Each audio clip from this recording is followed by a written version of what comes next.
Hello friends, today we are going to learn about operative dentistry. Operative dentistry deals with the diagnosis, prevention, interception and restoration of the defects of the natural teeth. The ultimate goal of operative dentistry is to maintain the health and integrity of the teeth and their supporting structures.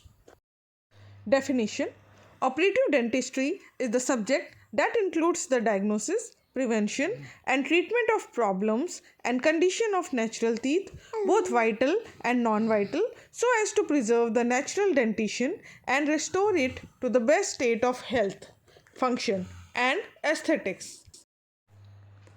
Scope of operative dentistry.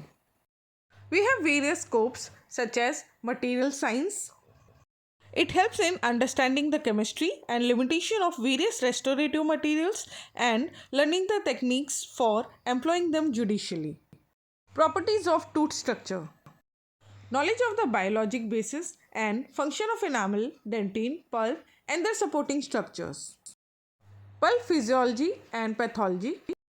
Maintaining the vitality of dental pulp and preventing pulpal pathology is one of the fundamental goals of operative dentistry. This requires a clear knowledge of pulp physiology and pathology. Occlusion. Clear understanding of occlusal relationship and the role of occlusion in the restorative dentistry so as to provide acceptable occlusion in restoration. Sterilization and asepsis. Proper infection control in dental office to safeguard both the dentist and the patient against transmission of disease. Preventive care. Emphasis on the importance of prevention and motivating all the patients to improve home care. Management of pain and anxiety. Control of the pain and anxiety and providing comfort to the patient during most of the operative procedures. Restoration procedures. Correct preparation of tooth so that taking in consideration the properties of the tooth structure and the nature of the restorative material. Management of the supporting tissues. Maintenance of the harmony of the oral environment by enhancing the health of the supporting tissues. Examination, diagnosis and treatment planning. Thorough examination of the affected tooth and evaluation of the oral and systemic health of the patient, accurate diagnosis of the patient's dental problem and providing an optimum treatment plan. This will return the affected area to health and function and enhance the overall well-being of the patient. Indications for operative dental treatment. Dental caries. This is by far the most common disease affecting the tooth structure. It affects the calcified tissues of the teeth due to the action of microorganisms on fermentable carbohydrates.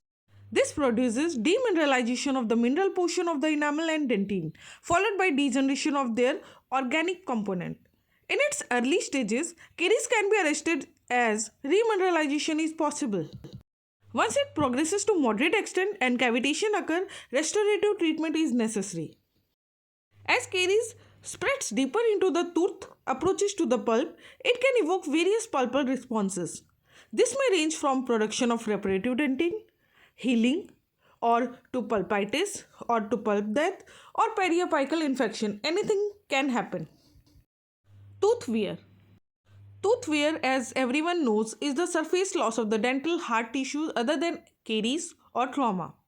Most often it is a natural consequence of aging but may be accelerated in younger individuals also by other factors.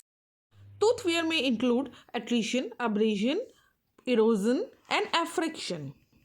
Everyone knows what attrition is. Attrition is the mechanical wear of opposing teeth seen on contacting occlusal surfaces, incisal edges and proximal surfaces. And abrasion is the mechanical wear of tooth surfaces in areas other than contacting surfaces. Abrasion mostly may happen due to improper brushing, abrasive tooth powders, etc. and it is seen mostly on the facial surfaces of the teeth near the cervical region. Erosion is the loss of dental hard tissues due to chemical process not involving any bacteria.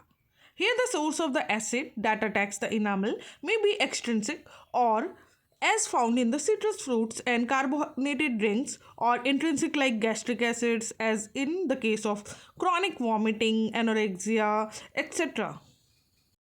Lastly, a fraction is a condition characterized by microfracture of the cervical enamel of teeth due to tooth flexure resulting from abnormal occlusal forces. Tooth wear is considered pathological when it interferes with the function and aesthetics. Progressive wear of teeth leads to sensitivity, anesthetic appearance, and finally pulpal involvement may occur. Developmental defects. A variety of defects in tooth structure and shape may occur during the development of the tooth but become apparent after the tooth erupts. These includes enamel hyperplasia, hypomineralization, amylogenesis imperfecta, dentinogenesis imperfecta, etc. These teeth are often unsightly and require restoration to improve their appearance and function. Traumatic injuries. Traumatic injuries of teeth occur suddenly due to accidents, fights, falls, etc., and may affect the dental hard tissues and the pulp. They may be accompanied by damage to the adjacent soft tissue and hard tissues. Traumatic injuries of teeth can cause enamel fracture, dentine fracture, pulp exposure, or even tooth discoloration. All these conditions require operative treatment. Aesthetic corrections. Aesthetic appearance of teeth may be affected due to various conditions like caries, fluorosis, non-vitality of tooth, diastema, etc. These can be successfully managed using current operative techniques and materials. Repair and replacement of existing defective restorations. While in function, existing restoration may fail due to various reasons. Repair or replacement of existing defective restoration is also an indication for operative dental treatment. Thank you for watching my video. Friends, if you like my video, please subscribe my channel and ring the bell icon for latest updates.